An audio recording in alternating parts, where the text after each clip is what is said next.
Hello. Hi, how are you? Good. We are back. Week number 2. I've been anticipating ever since the last one, so I know. so excited about today. So am I. I feel like in the month it flew by, but then at the same time, I'm like, I feel like it's been forever since we did the first one. Especially when we started planning this, like right after TPC. So yeah, it came on fast and furious. Yeah, it really did. It's been a lot, but it's so good. I'm so excited for it. Yeah. Um, First of all, I want I to say if Dexter Wiseman is watching, I gave you so much trouble for your background over all of those years. And I got to apologize because we're renovating our main level. So I'm in sort of Curtis's man cave. And so it doesn't look so good, but that's okay. That's okay. That We're was for focused on Dexter. you anyway. It's Yeah.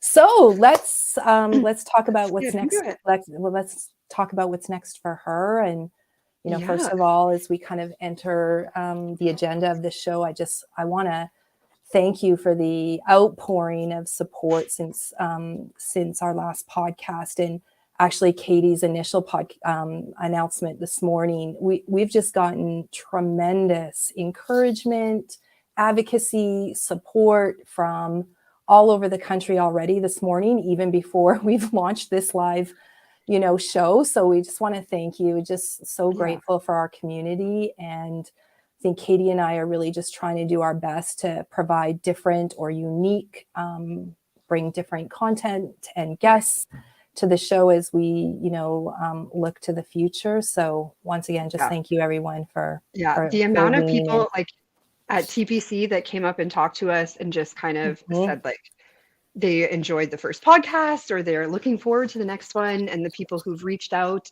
and shared the posts and commented on them and said kind words, like it definitely doesn't go unnoticed. And like I know we both appreciate everything that like all the support from everyone. It's overwhelming sometimes with just the amount of support that's kind of come in, and I Uh, sometimes I sit there and I'm like, wow, but it's a good thing. It's a It good thing. is an So, awesome thing. I think keep yeah. it coming. Let us know what you think. I think we're striving to advocate for great bowling, across the country. We want to celebrate accomplishments amongst all levels and players. That's really important for us. And I know this, we call this a ladies edition, but really it's about much more than that. It's about the broader bowling community, and we're trying to like strive to reach all. So anyways, Right. thank And you. yeah, and I think what you just said kind of speaks to as we go into our agenda for the day. Mhm. When we talk about how it's a ladies edition of the podcast, but not always ladies only. And Mhm. tonight on our agenda, we have our first male guest. Yes. So as we get into our agenda, we have Brad Titkat is going to be coming and joining us to talk a little bit about some of his accomplishments at TPC. We've got some great information about two fantastic ladies from Ontario that just got inducted to the Ontario Hall of Fame. So we're going to talk Brenda Walters and Sandy Horton. We have a big TPC recap. There was a ton that happened at TPC. So we're going to talk all things TPC. And then my good friend Des is coming on to kind of give us a little bit of coaching insights and another Fab Five update. We got some big announcements we're dropping. Yeah, I mean, I think it's Stacey's amazing. on. Stacy's on. I think the big thing is that we're going to actually encourage Des and Stacy to be on every podcast. So they're going to, obviously be consistent on the podcast. We're happy to have them in terms of the evolution and kind of teachable moments for her, and obviously what's happening with Fab Five and that whole thing. So we're super super stoked. Yeah. So other than that, looking around the country, I know Newfoundland had their open Mhm. qualifier for the ladies to represent Team Newfoundland here in Edmonton at Open Provincial or at Open Nationals this year. So their team is finalized. It's ready to go. First team of the country to know who's coming to Edmonton. Let's talk about it. What Yeah. happened, Katie? What happened there? Um, Katie Wells. So she was single last year. She ended up coming in second in the singles and then won a gold medal. She is back on top of the Newfoundland team. Megan Gallicano, Selena Shepard are their other two singles representatives. And then Tina Tricot, Marie Bidgood, and Melissa Manor is rounding out the ladies team. Congratulations, ladies. That's amazing bowling. So the scores too looked fabulous, right? Yeah, day one was like big. Like I know Katie Wells shot 2171 for day one. There was also a couple high 20 or like 2000s in there. Day two looked like it was a little bit rockier across the board. Lots of like mid 1800s, low 1800s. But yeah, it was good. Do you know if it was in two different centers? That'd be good to know, understand. Anybody actually. like give us some, if anybody from Newfoundland's watching, that would be Yeah. awesome to know. Was there two different centers, same center? That would Yeah, be. I'm not 100% sure to know, but yeah, because you could definitely see a change in scores from day one to day two across the board. It looked like it was pretty, except for Melissa Manor. She shot 1842 day one, 1846 day two. So she was Manor, second. so consistent. So consistent. There was no fluctuation there, just there. So Amazing. Congratulations, Newfoundland. That's awesome. yeah. So Brad is telling us Holiday in Paradise. So it was two different centers. Okay, awesome. Thank you. Yeah. All right. Yeah. So other than that, I think, First are we guest. ready to bring in our first We guest? are fast and furious. All right. Okay. Let's see if I remember how to do this here.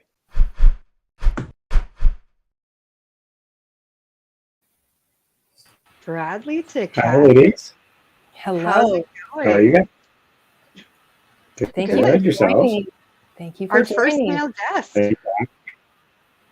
I know. I can hear Take a bit that of one an off the echo. box. Is that just on my? Is that on my end? An echo? Maybe. So, That's okay. Hopefully, Is just that want to better? make sure that we can Is that hear you. better? Make sure that we can hear you. Yes. Yeah. So thinking TPC, Brad, big accomplishment at TPC. yeah, that one Tell felt us pretty good. about Pretty good. So for those of you who don't know, Yeah, Brad, during the 32s, shot a 450 in the A side. Tell us about what was going through your head while you were on B-side. the lane. B-side, yeah. Honestly, the first 6 frames was just kind of getting comfortable. I played okay the first on the A side, so the first matches, but I never really felt comfortable. And then for the first 5 frames, I was like, okay, this is feeling. You kind of get the feeling you're feeling okay. This could be all right. In my head, I'm thinking like 3.25, 350. That's where I feel like. And then I kind of went up in 6, and I threw probably the thickest, grossest strike in my 20 plus years of bowling I've ever seen.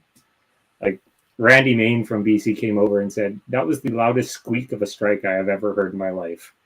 It was not pretty. But at the same token, I threw it, and once it went, it was kind of one of those ones I'm like, well, if something special is going to happen today, it's now. So be sharp. Right. So managed that to kind of the ballpark put together. you knew? I knew there was a definitely chance. I'm not going to say I knew it because it's 5-pin bowling. There's a lot of ways weird things happen. Right. And my names on that set were not very good. But I knew there was a chance if I stayed mentally into it and didn't get caught up in any of the nuances of match play or, I feel like I could do it. So just really committed to trying to make that process right. Mindset wise, I mean, I feel like this is a bit of a teachable moment, Brad. Not, it's not often that we get a perfect game at a big event like that, but teachable moment in terms of like going into the 10th frame. What was the thought process? I mean, I saw you pacing a little bit. I was there. It was fantastic to watch. But like share what the 10th frame looked like for you. For sure. So for me, the first ball in 10 was the big one. I knew, for me, I don't know why, it's just a mental thing with me. The first ball in 10 is the most important ball to me. Maybe it's other people that way. I'm like, commit to the process and don't do anything special here. because this isn't the ball that you're worried about. And walked up, and I'm not going to say I threw the best shot that game, but I threw a shot that I knew was going to go, even though it wasn't in a great spot.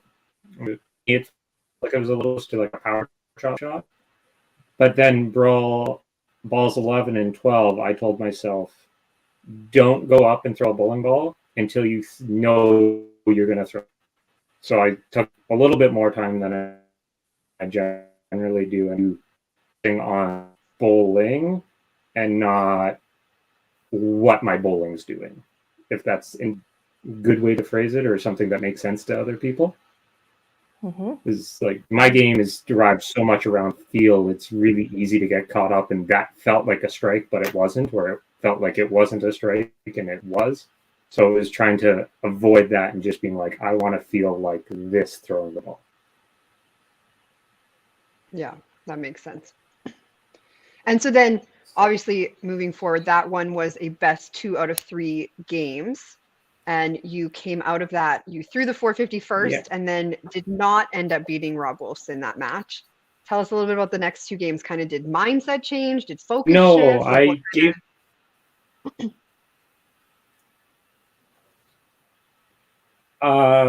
Game 2, I actually felt like I threw the ball pretty good for coming off of a perfect game. But Robbie threw. Yeah, I was playing Rob Olsen, and he threw the first 4 strikes about as good as you could. And I'm like, oh, he's going to give it right back to me now. And I kind of chuckled at myself. Dug a little bit, kind of got myself in a position, and then opened 9-10 to lose the match by 40 or 45 or something like that. Game 2 was where the brains caught up to me, and I'm like, okay, you just threw a perfect game, and now you're in danger of losing the match. Try and get it together. And brain went to results, and my results went out the door, and I think I had 128 frames. So not quite a level, but it was a lot of over replication. Like I was trying to emulate instead of replicate, if that makes sense. Right. Which is Be too another perfect. thing I've been working on, trying to get away from. Yeah, it was like, I know this one thing is a strike. Well, the moment I try and do just one thing 100% instead of doing the process 100%, everything else goes out the window. Right. Right. Congratulations on a perfect game and a check that is outstanding, that Thank most you. of us would envy. Like, it's a beautiful weekend, regardless of the outcome. Obviously, I know that you want more. We all strive for more, but like, just that moment alone, I'm sure wouldn't be easy to overcome that moment with everybody kind of celebrating you, hugging you after that. The fact that you strive to like even encourage that, like that's tough, right? Yeah, I was good for the most part, but I won't lie, Tracy, when you came up to me and gave me the hug afterwards, that was probably the closest I got to coming into tears. Love it. That means it finally felt like I've always loved watching you bowl. Like I can't tell you how many times I've watched the video of you on YouTube playing on the CBCs. Like I've always enjoyed it. You're one of my favorite people. That was a loss, by the way. I know, but there's grateful. Have that history of being able to watch you through the years. So yeah, I'll take my one chance, and getting to play with you now. It's just something for me that's always felt special is when I get acknowledged by people who I consider legends and all-time greats in the sport. So love you dearly, and you know that. Yeah, awesome. Congratulations. Thank you for being on the podcast with us and sharing your special moment. And we loved watching it. Yeah. Thank you. Thanks for having me, guys or ladies, I guess. Yep. Thanks, Brad. Do it again. We'll have you on again. Yeah. Anytime. Okay. I'll try to. Oh, I cut him off again. Every podcast, I'm going to cut one person off. We're going to work on that. Bye, Brad. Work on it. Very, very cool. Yeah. I'm happy to have him on. Of course. Yeah. Yeah. All right. Switch into some other big news. Yeah, I think, we're trying to go, trying to, make this podcast a little bit special. And obviously, we're going to talk about the major accomplishments for the women at the TPC. It's very special. But I think it's really important. On November 6th, actually, there were two amazing, beautiful human beings that were inducted into the Ontario 5-Pin Bowlers Hall of Fame. And I think it's just unique for us to be able to, talk about them, celebrate that moment, talk about their accomplishments. Super happy. So we're actually going to have, talk a little bit about Brenda Walters, and we're going to have Sandy Horton on the show a little bit later. Brenda, unfortunately, couldn't join us, but we literally want to talk about her accomplishments over the last, 20, 30 years. So unfortunately, Brenda couldn't be here with us. So it's just Katie and I, and her picture. And her picture. And her and picture. We're hoping to strive to make her proud of, what we say, what we talk about her. You shared a lot with us. So let's just talk about Brenda for, a little bit of time. So November 6th, inducted into the Ontario 5-Pin Bowlers Hall of Fame. It's super cool. It's a huge accomplishment. So let's talk about it. 25 Ontario Provincial Open Championships. And if I get any of this wrong, I apologize, because there's probably so much more depth to what these two women have accomplished that it's incredible. 17 single titles representing Hamilton, which is crazy, out of 25. 22 ladies team representing Hamilton, 3 mixed teams, 8-time gold medals, advancing to nationals. When she got to nationals at the Open, 1994, 99, 2001, she was a singles champion. This was my early on. I'm sure we're probably close to age. We're in the same genre for sure. Both of these women, especially Brenda and Sandy, I felt like I couldn't get enough of watching them. 1995, 2004, 2005 ladies team national champion. Masters lifetime average from 1991 to 2016 was 254, which is crazy. 7 ladies team national champions. So they dominated back in the day. Like, it was just crazy. And they continue to, be fierce.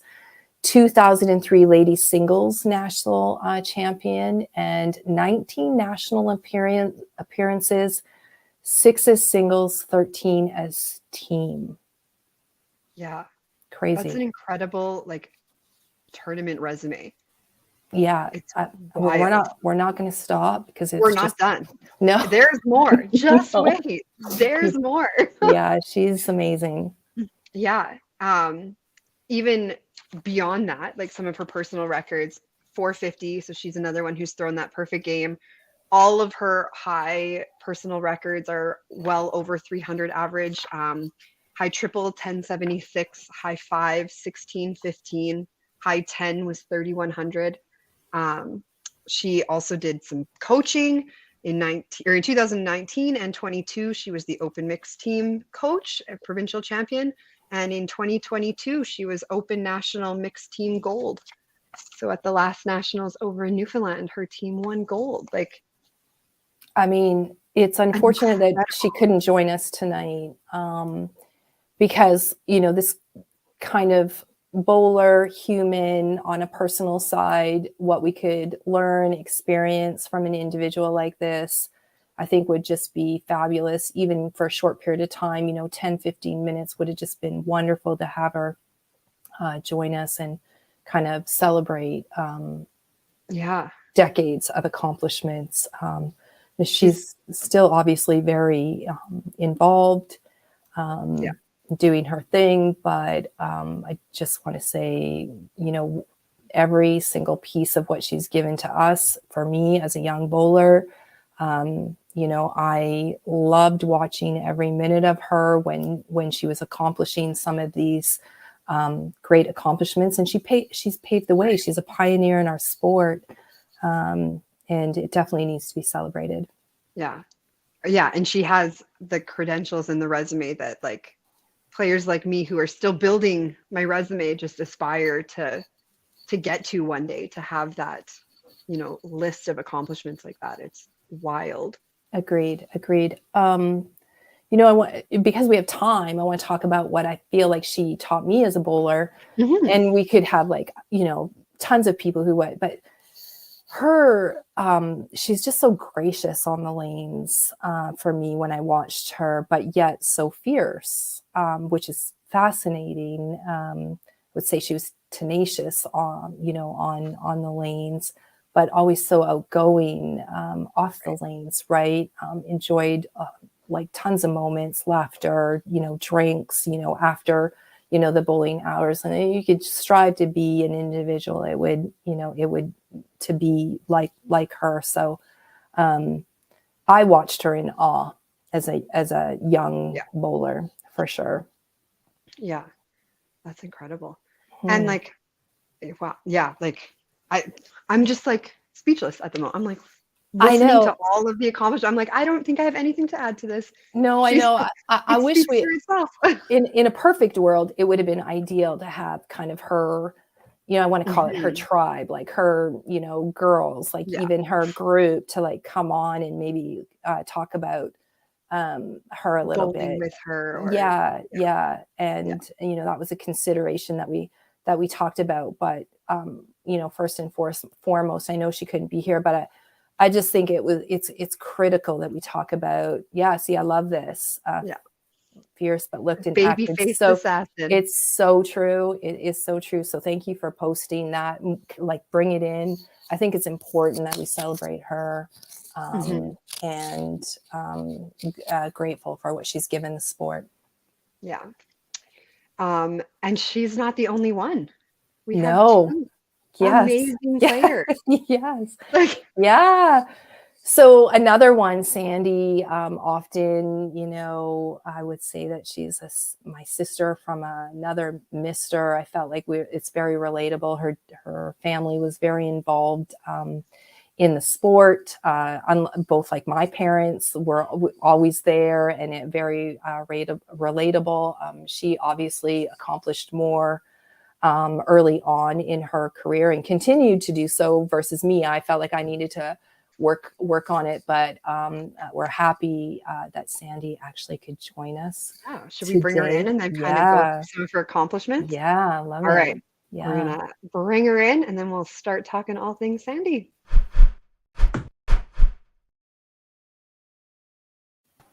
Sandy. Hello. Hi, ladies. Thank you for joining us. Thanks. I know there's a 2-hour gap, and I'm grateful that you're feeling comfortable enough to join us. And first and foremost, I just want to say congratulations. November 6th was a huge day for you. Ontario 5-Pin Bowlers Hall of Fame inductee. Well-deserved. We're going to talk a little bit about some of your accomplishments, and we know that there's way more depth to what we're even going to talk about. And then we're going to just pick your brain and ask you a few questions. So you're going to have to sit back and you're going to have to listen to like what you accomplished, Sandy. And you know that I remember half of it, so it's okay. We're gonna remind you. And you know that you're dear to my heart. I love you very much. Let's talk about your career. So YBC career, 1989, 1994, steps to stardom, and you achieved a bronze medal, which is, you know, huge in the youth area. Masters Bowlers of Ontario. So 1994, 95, 2005 singles ladies national champion. I got to remind you, this was all in a genre where Ontario 100% dominated the country. I mean, obvious. Yeah. Oh, I was going to say, I think the other thing to like point out, this is spanning over like a decade. It's not like 3 years in a row where you're on a hot streak. This is like 94, 2005. That's like quite a range of time to have a lot of success. I was there for the first few early on. I watched it. in admiration. 9 Ontario ladies teams, 8 national titles. We go on for your Masters highlights, 12 provincial titles, 3167, a high game, 10 block, and 2 448 games. Cool. Yeah. Cool and close, right? And then Katie's actually going to talk about your open accomplishments. Open, the first 8 out of 9 years, single representative for York Simcoe region, 2013 singles ladies national champion, 19 opens, 14 times as a single, 17 ladies teams and 2 mixed teams, which is wild. 3 TSN appearances, CBC television series. It goes on and on. There's Sandy, like, I know we're not covering everything, nor did we for Brenda, and I know it's special for the two of you to be able to celebrate, that moment together. There's long history there. What we kind of want to pick at is, with that huge resume and like things that we didn't even talk about, but can you recall some of your most memorable moments? We all have them, good, bad, or ugly. Teach The one us that about, sticks out. Well, I think you guys can relate to this one. I can't remember which. You have to excuse me. I have a cold, so I Sound great. I can't remember which singles it was. It was Masters, and it was against Diane Violini. Love the lady, but I finished the first game on 8 in a row, so I won. And then I started the next game on 7 in a row. And I can remember Diane turned around, looked at my dad, and she goes, "Does she have something against me?" You were ready. You were ready. Well, he prepared me for it. So, Mm-hmm. yeah, that was probably my favorite one. Any additional memorable moments? Like, was there something that you overcame and then it ended up being kind of a surprise at the end? I think everything's a surprise. Mm-hmm. Expect that you're going to go in there and win. Sure. And like, honest to God, and I'm not tooting your horn there, but Alberta ladies, you guys are always amazing. Like, I would watch you guys, and honest to God, I would look and go, God, I can't beat them without a word of a lie. So I think everything, whatever you won, was just as special as the first. Agreed. Yeah. Let's talk about Dad. Uh, And you knew this was coming because I prepped you. Kleenex ready. I did prep her. yeah. And Sandy and I are very similar in personalities, actually. So, tell me about your dad. Well, my dad was amazing. Mm-hmm. And he gave a lot to the sport. And I didn't have him long. Mm-hmm. For 25 years, but at least I had him for those 25 years. Mm-hmm. He taught me a lot. He taught me everything. Mm-hmm. Yeah, I don't think there's a person that could say anything bad about my dad. Mm-hmm. There's anybody that would say anything about him, because he just was an all-around amazing man. And it must be the name for Tom. Right. Right. Yes. I mean, I saw your posting on Facebook. I noticed that you had brought a picture of your dad to your special day, which I think is really unique and cool. Tell us a little bit more about, what your mom or your dad taught you in the game of bowling. It was tough growing up because my mom, a lot of my friends can relate that my mom wasn't as nice about it. So if I didn't do well at a tournament, it wasn't going to be a nice ride home. Mm-hmm. Sometimes I liked when I got my license and I could drive myself, but so on that hand, there was my mom being not cruel, but strict, being, I guess, the hard love. And then there was my dad going, it's okay. It's okay. You'll do it next time. And he goes, we'll go and work on something. Like, it was just, they offset each other. And I think I got a bit of both. I got the fire of Betty and I got the coolness of Tom. Right. Which is exactly how my parents were. So it's just crazy sometimes how I feel like it's very, very similar. I think it's neat, Sandy. I know, I want to move on a little bit and kind of be able to celebrate it, but like, I'm sure you're proud of a lot in your life. And I know you've had some hardship as well. And we're not going to go down that lane, but some of the, proudest moments for you, I'm sure it all feels awesome in the moment, but like, what are you most proud of?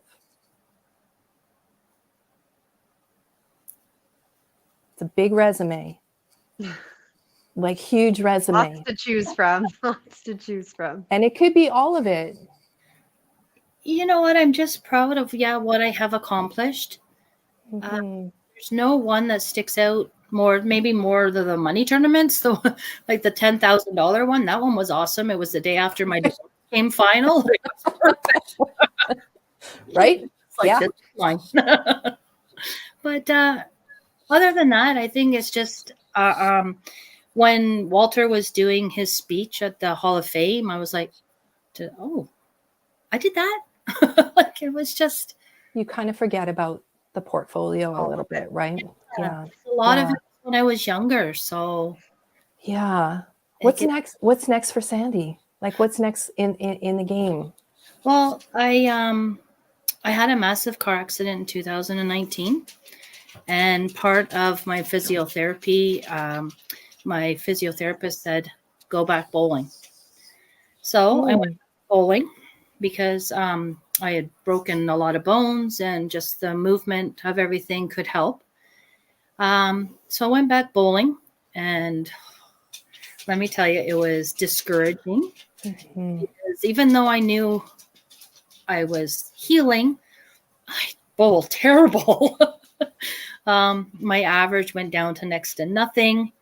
So taking advantage of that, I joined the teaching division this year. That's awesome. So what have you played yet? We've had 2 tournaments. Yep. And The first one was really good. I think I came 3rd or 4th. And the one on the weekend wasn't very good, but I was also not feeling up to par. So there. Yeah. Get Sandy back in the saddle. Yeah.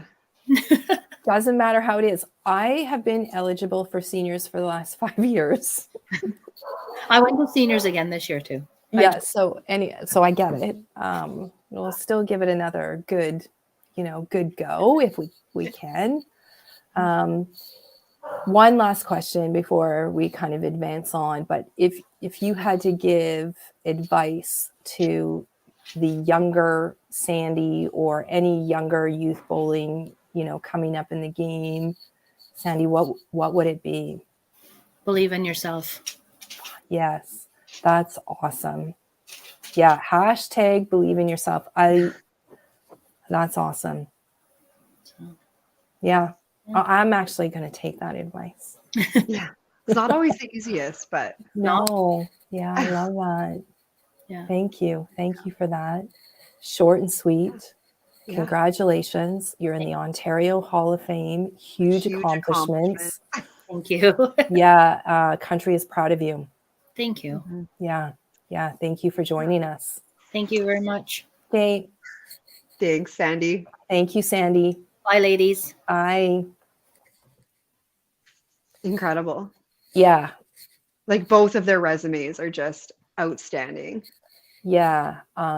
Literally we probably could have them on for the full, hour and learn from them, understand some of those teachable moments, which I think are great in the sport. The fact that we could have them, talk about them for 10 to 15 minutes, have Sandy join us for a little bit of time. But yeah, I could have spent tons of time.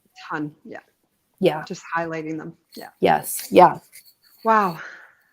Yeah. That's just so positive to have. Like, I just love that. Yeah. Believe in yourself. Hashtag believe in yourself. I like that. Hashtag believe in yourself. Yes. Yeah. So flipping gears a little bit here from Hall of Fame talk, TPC. We had TPC last weekend in Sherwood Park. Yes. And you know what? It would be really normal for us to, you know, have the 3 women Qualifiers, who qualified. And we adore you and we're super proud of your accomplishments. We're going to talk about that. We pivoted a little bit this week just to celebrate Brenda and Sandy. But yeah, I'll let you, you know, walk through the beginning part of it because it's amazing what happened at TPC. Yeah. There was a lot that happened. Starting Thursday night, the Invitational. Tyler Ticat won the main event, 2nd year in a row. He's our first back-to-back winner on either side, so that was incredible. He beat Jordan Schuss in the finals. The average pro who went and ran the whole way through. He bowled amazing. Yeah. The ladies' side, we had the 8 ladies playing in it. You played the Invitational this year. So did I. Didn't quite go our way, but we also had Chantal Cyr from Quebec and Jenna Lamoureux, Heidi Mapstone, Brittany Lacosta, all from Edmonton, and then Alyssa Campbell from Manitoba and Michaela Sanderson from Calgary. It was a big field. Like, not only a big field, but I honestly think that like at some point, like it should be beyond like the 8 players, right? Like, how do we, you know, encourage? How do we expand it? Because I think then that's where it uniquely becomes incredibly, not that it's not competitive, because certainly I lost in my first round, but it is competitive. And I think the sharp point here in terms of discussion is like, how do we grow that side of the Women's Invitational at that event? It is uniquely different for us to have the opportunity and experience something that is so immediate, right? Versus TPC qualifying where you have a couple of attempts. This is it. Like you're in. Make or break. Do or die. You lose the first round and you're done. And that's why I love supporting it. I do think for me personally, it continues to help me think about my game, evolve my game. You know, it's not always easy. We're always, you know, you have moments in the game where it's beautiful and you can kind of celebrate it, but there's also a lot of moments where it's just like super, super hard, like really hard. So I think it's important that the TPC actually hosts that for us, but I'd love to see an expansion. Well, and the ladies do a really good job of filling it up fast. Like I think we filled it up, the ladies side, way quicker than the main event filled up. So yeah, agreed. Yeah, fun. But round 1, Chantal came out and beat you. I know that was like a pretty good match. It was a good match. Yeah. And then Jenna came out and she beat Heidi Mapstone. She threw almost 1,000 for her 4 games. Michaela won against Alyssa Campbell. I know this was the second time they've played each other in the Invitational. I know Alyssa made a status about she's not gonna lose to Michaela the 3rd time because Michaela's beat her twice now. So, and then I played Brittany and ended up winning that first round.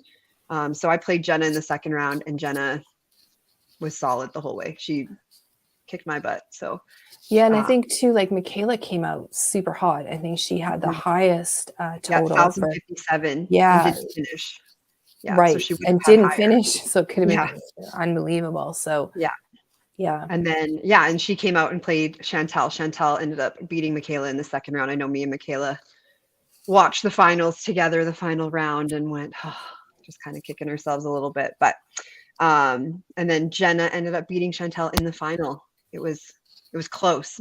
It was close. Honestly, it was close.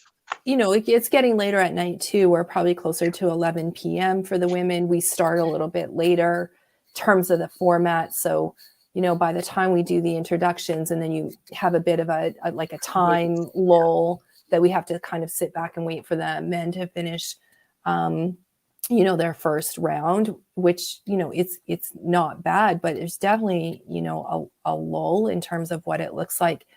I anticipate that probably would have been challenging for Chantal in terms of the time difference. Yeah, being Um, 3 hours ahead in Quebec.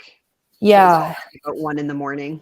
for her, and she had traveled early, early in the morning, and she was fierce basically Oh, yeah. all the way through, like ready to go. You could see it in her face, in her execution, for sure. But I am thinking that little bit of gap in terms of the what's the word I'm looking for? Time difference. Yeah, Yes, the time. Yeah, probably caught up to her a little bit. a little bit, I would think. Yeah, but Yeah. the Invitational went really well. Yeah. Women and love then- it. Yeah, everyone Mhm. seems to love it. Yeah. Yeah. And then the main event, we had a really good showing at the main event this year. 28 individual female players. Last year we only had 20, so that number was up. 44 shifts thrown, compared to only 30 thrown last year. There was 5 different provinces we had ladies come out from. BC had 4 players, Saskatchewan 4 players, Manitoba had 2, Quebec, Chantal came out from Quebec. So that was great. I have another stat about TPC.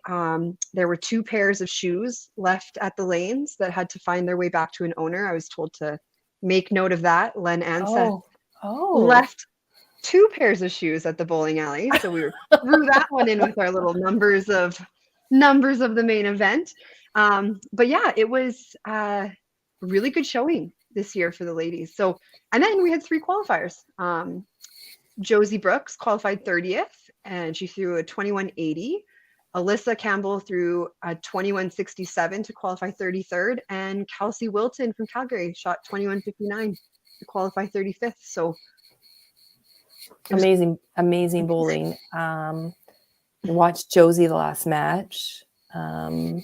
Incredible spirit and spunk, and desire to come through. I mean, 21.80, I think she threw 2.44 her last game. So I mean, she had a bit of room, but not much room. But obviously. even I was watching, because I was bowling a couple lanes over from her, and going into like the second half of that game, it was like a little bit dicey, and then all of a sudden she was like a switch flipped, and she was like, I have a job to do. I'm going to get on the lane. I'm going to do it. And she was throwing great shots and confident looking balls, and got the job done. So yeah, congratulations, Josie. Beautiful bowling, very consistent bowling. You should be very proud of yourself for your performance.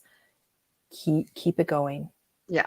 So all 3 of them, they had to play a sudden death round Sunday morning. So the way TPC worked this year, you had your top 24, I believe, and then the next set of qualifiers played Sunday morning to see who would make up the rest of the top 32. So Josie ended up getting the draw to play Kelsey. So we were gonna lose a lady right off the bat. It was inevitable. So she shot 725 to Kelsey's 683. So she ended up moving into the top 32s. And Alyssa played Alex Samir something, 782 to 712. So she ended up making it into the top 32 as well. Josie played her first match against Lonnie Akers. So the way it worked this year as well, TPC had the 2 sides, the A side, B side. A side was just total pinfall for your 3-game set, and then B side was a race to 2 games. So that's that one we're talking about where Brad didn't make it through, even though he threw the 450. He lost the other 2 games. So Josie's first one, she played Lonnie Akers, won 693 to 538. And then on the next round of the A side, she played Tyler McLean and lost 650 to 528. He played unreal. The whole day, he was so solid.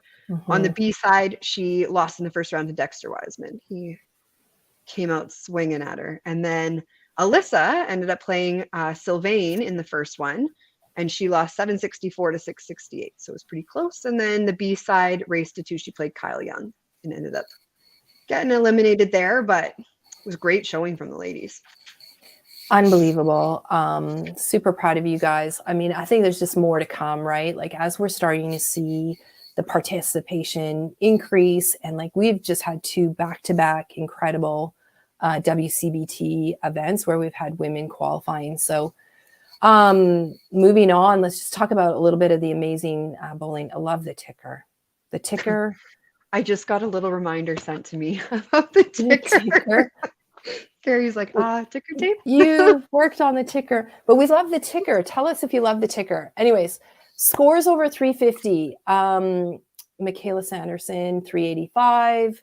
Kelsey Wilton, 371. Josie Brooks, 356. Some monster games.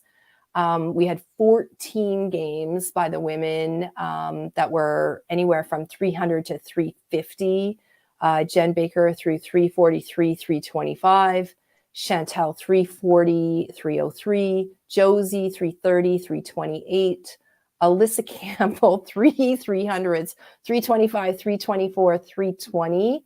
Jackie Grossart, who we love and adore, 325. Crystal Hibber, 324. And then Katie Rayner also showcasing 300s, 320, 30, 308, and 306.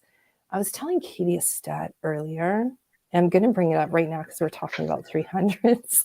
So I have played League all year. I've played a Masters event, which is 16 games. I've played TPC two qualifying shifts, everyone out there in bowling community. I have not thrown a 300 this year. It's not coming. One. You do. Not one. The rest of the season is just going to be like every week, 300, 300, 300. It is on the top of my mind. We talked about it at bowling on Monday night. Anyways, just so you know. Averages over 250, 9 shifts. Josie Brooks, 272.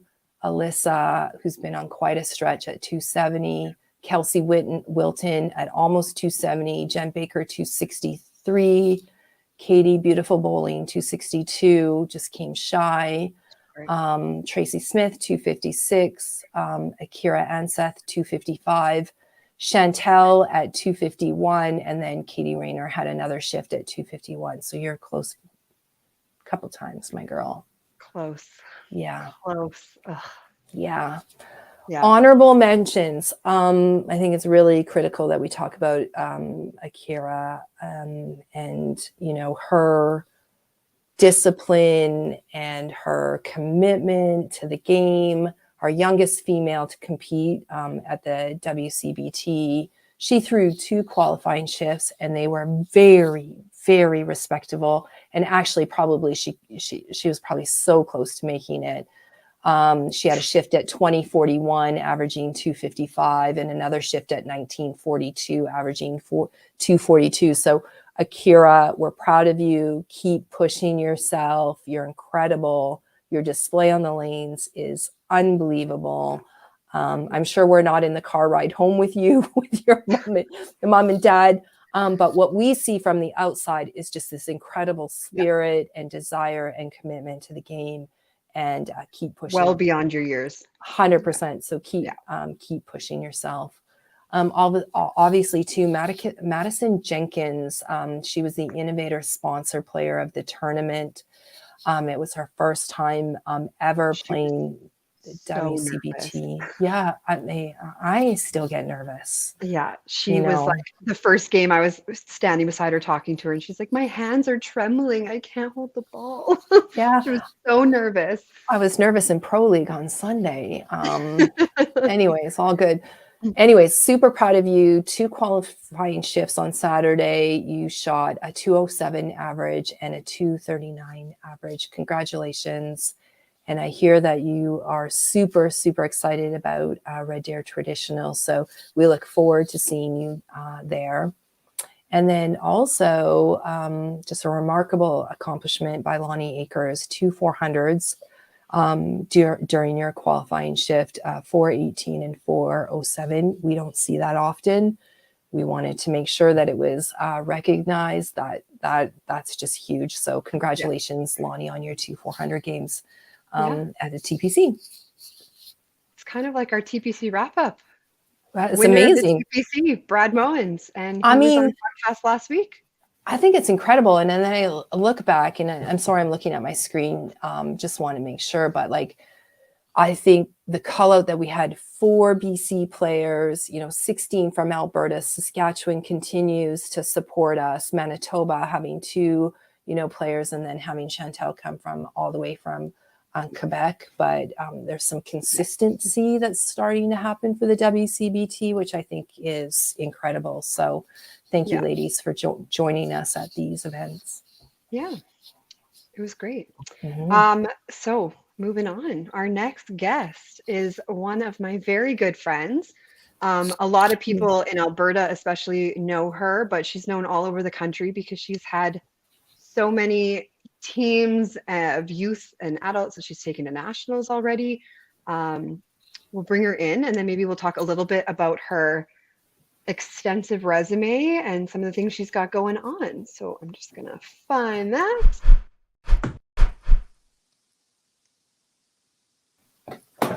Welcome, Des. Hi. Those are some tough acts to follow, though, by the way. I'm a little Yeah. nervous. This is like a star-studded show over here. Listen, you're about to become a staple on our show, and we're super happy to have you on. Yeah. Thank you. I'm super excited about it too, you guys. So for those of you that don't know, Des has been a player. I had the opportunity of getting to know her as a player long before she was a coach. We ended up going to nationals together for 4 steps back in like 2006 and got a bronze medal together. And since then, there's been so much that has happened. Tell us a little bit about what you've been up to as a coach and your career in bowling. Sure. So they just don't know, I was a figure skater. I was with Disney. And when I came back from Disney, I wanted to get involved in bowling again. I came back and bowled in the Wednesday super match play that they used to have at Bonnie Doon. And I am far too competitive to just average under what I used to. And I realized at that point, it just wasn't where I wanted to be anymore. And I didn't have the time either to put in to get back to my average. So I wanted to stay involved somehow. And both my brothers, with the age difference between us, were very young. And so because I also coach figure skating, it was just kind of a natural progression for me to move into coaching bowling so that I could still stay involved, but I wasn't actually bowling myself. So yeah, I started 2010 and then decided to take a chance, put my name in for Youth Challenge, like right after I got my level 2. And I was fortunate enough to get picked for a ladies team. And yeah, I've been coaching Youth Challenge since then. I had Katie on an open team. We went to nationals for that. So went to my first 4 steps this year. Yeah, gold at nationals, gold youth nationals, gold YC nationals.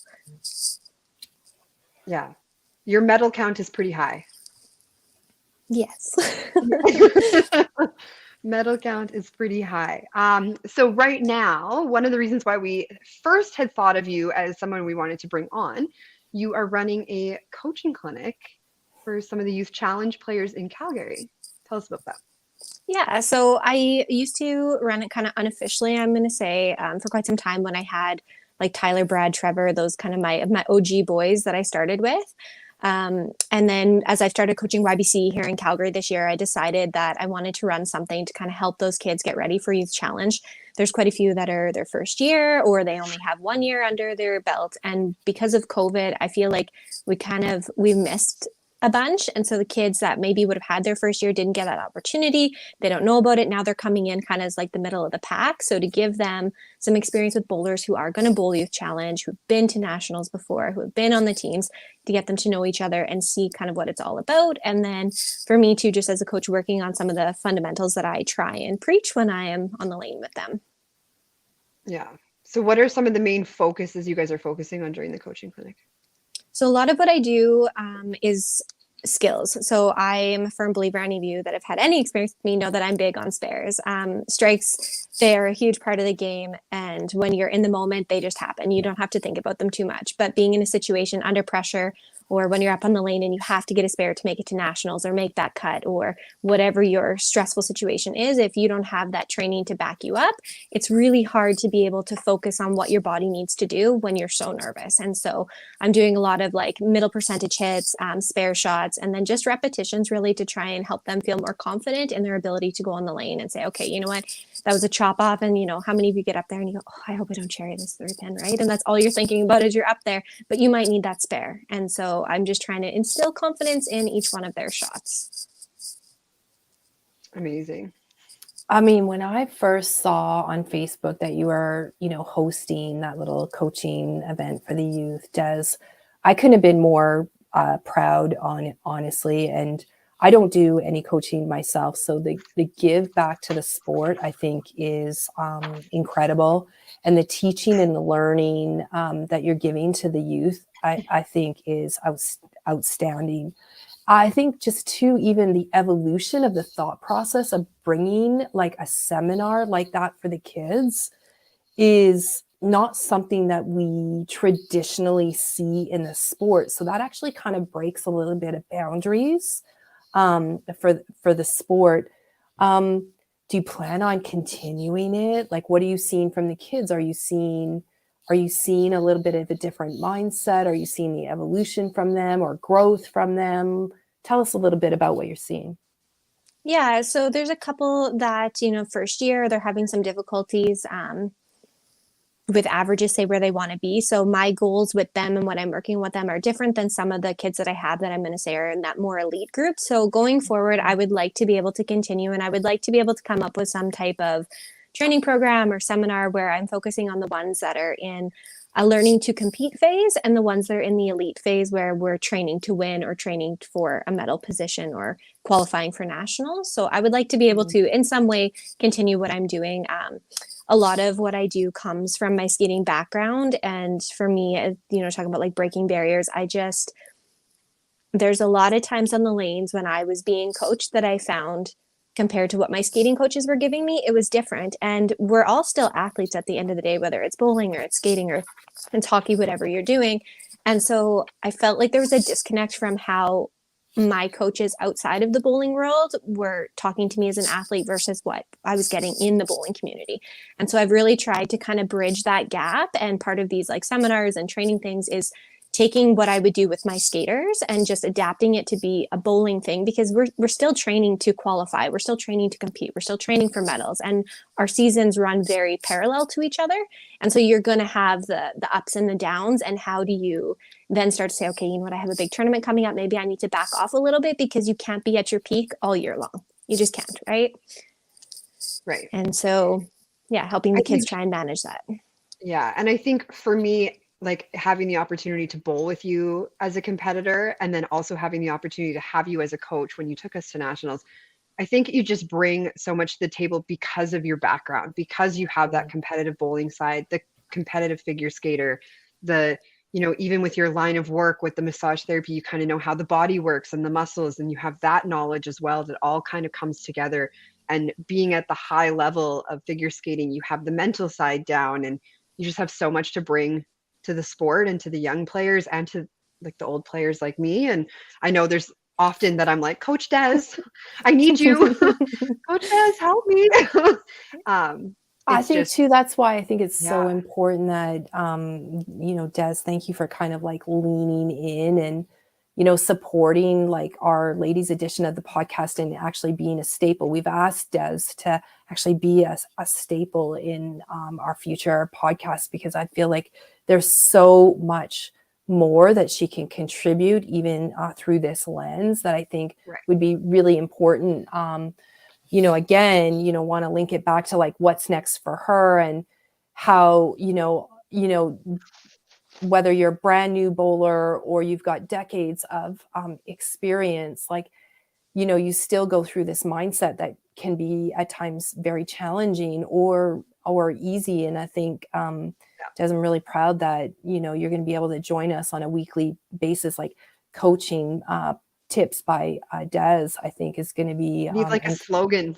Yeah, something we're gonna like figure it out, but just the wealth of your training and your knowledge and your experience and what you can bring to her, I think is going to be really critical as we evolve this podcast.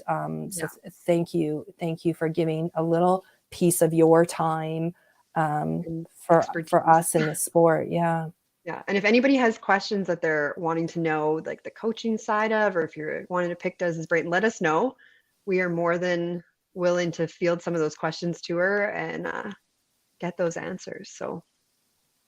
Yeah, for sure. And thank you so much for the opportunity. I'm really excited coaching. I'm sure any of you that have had a conversation with me, it's something I'm really, really passionate about, and it's what I love to do. So if I can bestow that knowledge on other coaches, bowlers in our community, whatever it is, I love to talk about it. So I'm here. You're going to have ample Perfect. time. That's amazing. Well, thanks so much for coming on, Des, and till next month. Yes, we will see you in a month. Okay, thank you, Thanks. ladies. Thanks, Des. Bye. Okay, bye. Can't wait. Yeah, I think there's just gonna be so many things we can talk about with her, like picking the coaching side of the, like, different tournament formats, pulling, who do you put on the bench, mindset, how do you help those bowlers that are in the rut, or Mm-hmm. I know that I've given her many challenges with myself, so I know Yeah, it's going to be she's up for exciting. it. Like coaching by Des, right? Coaching by Des, yeah, Yeah. she's up for it. All right, we are at our last guest of the night. This one I'm excited for. It's a big one. It is a big one. I mean, Stacey's second consecutive, podcast for her as well. So yeah. Yeah. All right, let's bring her in.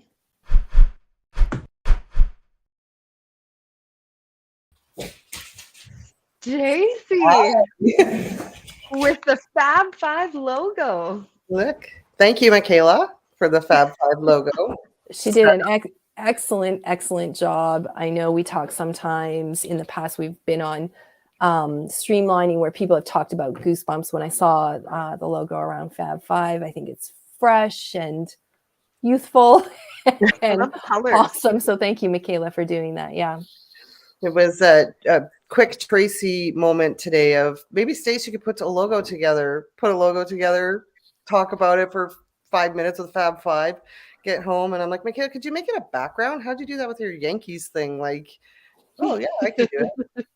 So I think perfect. it's amazing. Yeah, just like a new, not that we didn't like the old logo. We love the old logo and we're grateful for the logo and the space. But Stacey, we're at the top of the hour. I We got know. you back on the podcast. There's so much to talk about. So I feel like we should just get right into it. Some exciting news that you've got to share. Yeah, I think the Fab Five is we've talked a lot, and we've talked at the previous podcast about this female only event, and it's happening. It is happening, and we're so excited at Toppler to be hosting.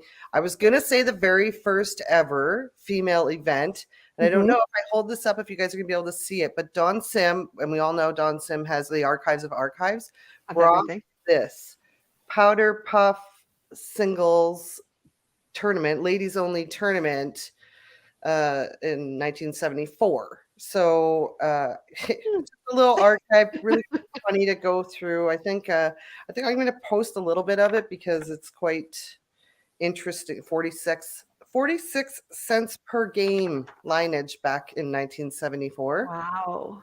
$25 entry fee and a $300 first place prize.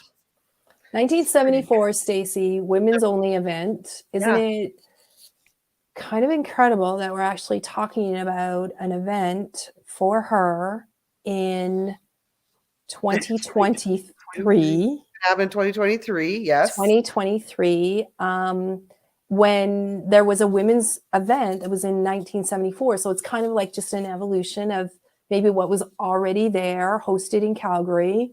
Obviously, the lanes are a little bit different where Toppler's, decided to kind of host this really cool thing. Yeah. I mean, we wouldn't want to be the powder puff singles really probably doesn't jive as well anymore. But I'm pretty sure my dad was there because he knew about it too. I don't know how many years it ran for, if it was just 1 year, but kind of neat that it happened. I did talk to a few different people across the country, and there are other provinces that have female only type events, but I think this is going to be the start and will be like a female premier cash event. Let's go. It's going to be What's it called? Ladies 5-Pin Classic, and it will be held June 16th through 18th at Toppler. The format not really decided on yet. We've kind of talked Fab Five a little bit, and then our committee is Tracy, myself, Sheena Owens, and Annette Bruneau. Also, we've had a lot of conversations with Melinda Miller and Jennifer Smith. So Yeah, it'll be a $200 entry fee. We're just not entirely sure on how the format's going to work yet, but there will be like a Friday night doubles.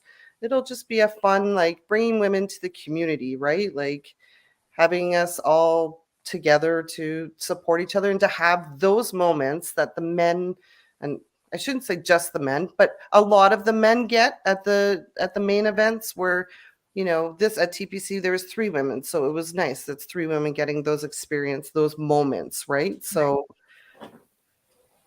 it's exciting. I mean, I mean, there's been a lot of work behind the background. I think it's really important to like look at the event as one of those moments where a bunch of women can get together, you know, leave their husbands, boyfriends, whatever. It's like Yes. girls' weekend where we can kind of Bye. you know, get away. And be able to kind of just be together, have something a little bit fun, a great community, Celebrate each other. celebrate each other. You know, timing is like really difficult, right, Stace, Yes. in terms of Yeah. trying to figure out right time, you know, but at the end of the day, I think it's the right motive, the right initiative. You know, obviously, Stace will talk a little bit more about format, but I think the big thing and the factor for us is like, how do we encourage all women of all levels to participate? I think that's like a Yeah. really, really big component of why, you know, Toppler has decided to host the event. And here we go again. Tracy's taking over, Stacy. Right? Okay. Well, I think like, you know, the people that we have involved here, right? Like, I mean, the board that I just talked about and the Fab Five board, I mean, we do have the opinions of top-notch elite players, but we also have, thankfully, Maria Wood, who is often quite silent in our background and just doesn't want to have a lot of spotlight. But she's also a teaching master, a senior master. Mhm. My best friend Charlotte, she's a teaching master that we get a lot of input. A lot of bowlers from Toppler, female bowlers, have been very supportive and in talking to like, would you play? Like, what would entice you to play in this? Do we have to have a POA side? Do we do all scratch? You know, is it? And I'm going to come out and release it now, I guess. But we do have, thank you very much to Body Things. They have become our title sponsor for $2,500. And we Wow. do have our Fab Five sponsorship of $1,000. So that's $3,500 going into the prize pool as of right now. So maybe money kind of entices people to come out and People to come play, right?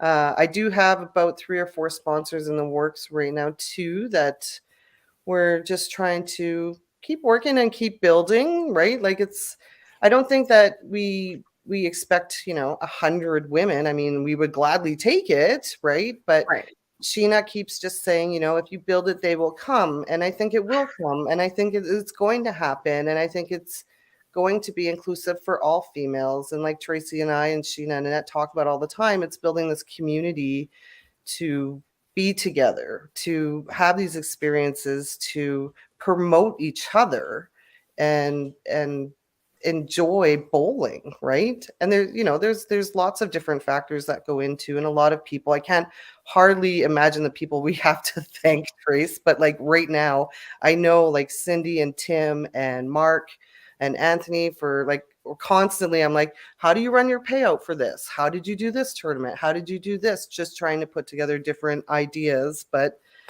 I have goosebumps. I'm excited. I watch this podcast. You guys have like all these outstanding women. Today was crazy. What a lineup today. Like it just makes us all excited to keep going and to put this together. So we have this. And I mean, it's just going to grow, right? Yeah, I mean, congratulations on hosting the event and kind of working through all of the different things. And, you know, obviously Fab Five group consists of, you know, Stacy, myself, Maria, Karen Armstrong, who's a veteran of the game, Hall of Famer herself, and then our beloved Shauna Peary, and I always lays an A. I hope I made her proud. But like we're like in a group chat that really is just advocating for something for her. It's her weekend.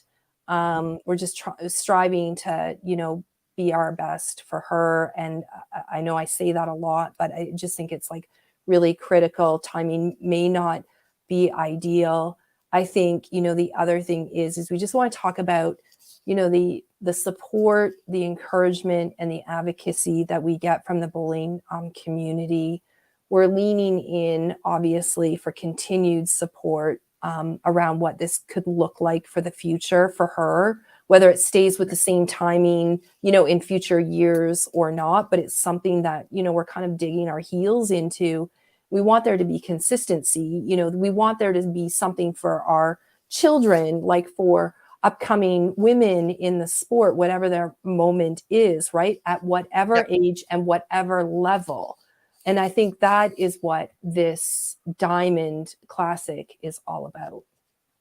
I agree. I think, I mean, to touch on the date part of it, I like if everybody knew the calendar we were working with. Between Masters and Open and Pro WCBT League. events. Pro League takes a lot of weekends away for Toppler having Yeah. 2 teams, and YBC. Like, there's lots of different events that I think every bowling center hosts, right? So is it the perfect weekend to put it on? No, but I don't think there is a perfect weekend to put it on, right? And maybe we get a better jump at the schedule this year for next season. But I think it's a great end of season for people that finish off the Open. If you're going to nationals, and if you need a little practice before you go to Masters Nationals, that's there as well. Right. Yeah, I think too, as we're kind of talking about this, anybody who's like interested in learning more, I would just say lean into Stacy. We're, obviously desiring, sponsorship opportunities to make the event, bigger and better. I would say, like, look at your travel schedule, see if you can book, WestJet on a discount and come out for the weekend. I would say many of our homes are open if you don't have a place to stay or you're worried about like hotel. Like, we're encouraging out of province travel to come to the event. We're excited to have you. I think it's going to be like fantastic. Pick your doubles partner, come out for the event, have some fun, have some drinks. And we're excited. I mean, if you could all hear like Sheena, remember Trace, Sheena's like, I'm envisioning like walking through the door for the doubles, and here's your glass of Prosecco. Oh, and, totally. little cheese board and like. Oh, it's a bougie event. Right? It's like reenacting her wedding. Let's just be honest. It's great. Like, yeah, any ideas, or gosh, we would take any kind of suggestions. I had a few suggestions at the TPC, but we're definitely open, and we want to have as much involvement in that stuff as we can, for sure. Mm-hmm. Excited. Yeah. Wow. That was Thank a big you for one. sharing, Kate. We've got lots to figure out still. Yeah. But it's coming. It's just, people go on vacation, and then, I don't know what everywhere else was like, but then it was really snowy here, and it's hard to line up everybody's schedules because, no one's not busy. So, Right. Stacey, when do you think you'll have more to share about like format and things like that? Still working through things. I think like when I talked to Annette today, I said, we really got to get on the format. I'd like to have that done, in the next couple weeks. But I'm running the youth challenge this year with Charlotte and Calgary, so our time is kind of filled with like the event coming up and stuff. So hopefully by early December, middle December, we should have the whole format out. And maybe for our next podcast, we can talk format. And yeah, absolutely. I think the format should be at least out by then, and hopefully, maybe an entry form, maybe I can locate a good hotel, as well as, maybe a dozen more sponsors. Let's reach for it. Yeah, 100%. Congratulations. I think it's an amazing start. It's going to happen. Love it. It's coming. All right. Well, thanks so much, Stacey, for that update. And we'll see you next month. All right, guys. See you later. Thanks, Stacey. Wow. That's big. Big news for the game. And for great news. Yeah. Yeah. Yes. Yeah. We're basically at the end. Love it. A little looking forward. Manitoba Open is coming up December 1st to 4th. I know there's lots of players from Alberta heading out there. So far, 35 females have signed up. Lots of representation from the East. There's a couple from Newfoundland. I know Melissa and Megan are coming out from Newfoundland for that. Lots of Ontario players, lots of Manitoba players, lots of local are going to be there. I know there's a couple signed up from BC. Jessie Bailey, I think, was on the list going from BC. So lots of players going out there. I think it's amazing, right? Like first Winnipeg experience, like obviously they just joined the WCBT tour. So congratulations. The fact that they're already getting like all-star, record signups and that we've got high female participation. I'm unable to go, but I'll be watching like a hawk, right? So good luck, ladies. We're going to be watching. We're going to celebrate all of your moments after the event's finished. Yeah.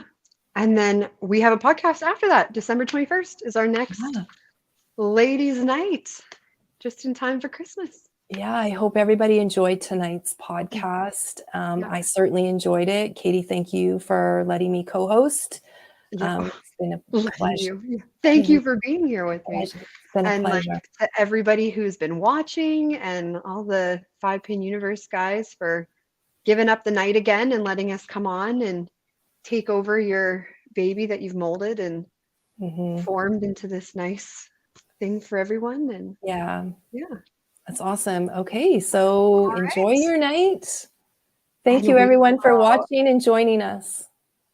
See you next month. Okay, bye.